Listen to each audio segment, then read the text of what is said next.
we've heard from the EFCC, the bail conditions for the social media activist. And then on the other hand, on the one hand, we hear it's based on, what's it called, complaints from individuals. And then EFCC says, no, it's no such thing, it's fake news.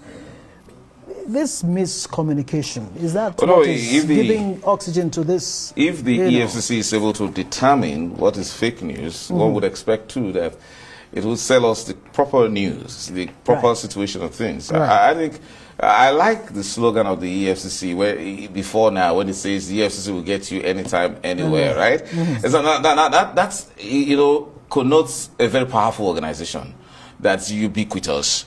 In that case, and then an individual, that kind of powerful organization against an individual, the organization should show some restraint and should show some measure of application of standards. You see, I can say this on behalf of Ola Olukayode, the chairman of the EFCC, that he's committed to standards. But sometimes, oftentimes, the operatives of the EFCC get somewhat overzealous. And when they do that, it shouldn't be too difficult to explain. Now, the problem we have here, and that's a very dangerous situation where you find young people going to the bank, the premises of the bank, going to protest because they're dealing with a very influential personality called Very Dark Man that is well loved. In fact, his followership is phenomenal. Now, and that's the reason why EFCC as an organization that also requires the goodwill of the public in its fight against corruption and financial crimes should actually deal carefully with an individual like Very Dark Man. Now, there's a problem. He has been arrested, and then there seemed to be a form of strong, cooperation that was offered by the Guarantee Trust Bank.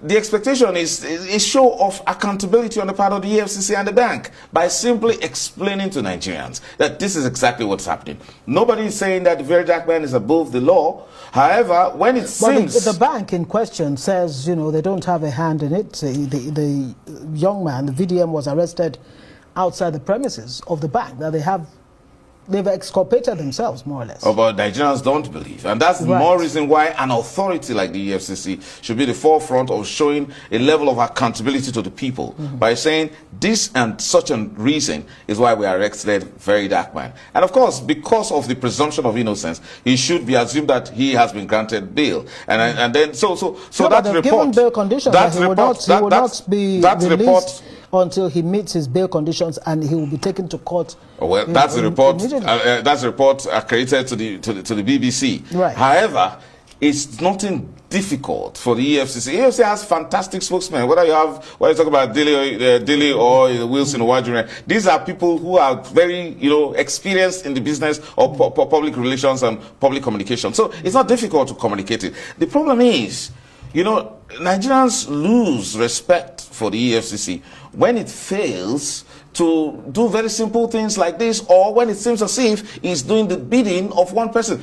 The chairman is not like that. I can say that because I've had a personal contact with him. So my mindset about the way he operates is a matter of very high ethical standards. So why is it not reflecting in his men on the ground? That's the reason why that's the reason why people protest. That's the reason why we must say that this is not the proper thing to do, especially for a very influential person like Very Dark Man. Yeah. My expectation is that simply go and tell the public what is done. And now, because of the presumption of his innocence, announce the bail conditions. I mean, I think it's valid a point if someone says that you could have simply, invited him. I mean, for a long time, and when the FCC carries out one forms of publication as to a wanted person, the people show up because they know that from the current, criminal arrangement, whether you even flee abroad, you'll be caught. So my expectation is that the EFCC should show some measure of accountability to the people. It's not a government to itself. How can the EFCC, show accountability? How can the EFCC fix this?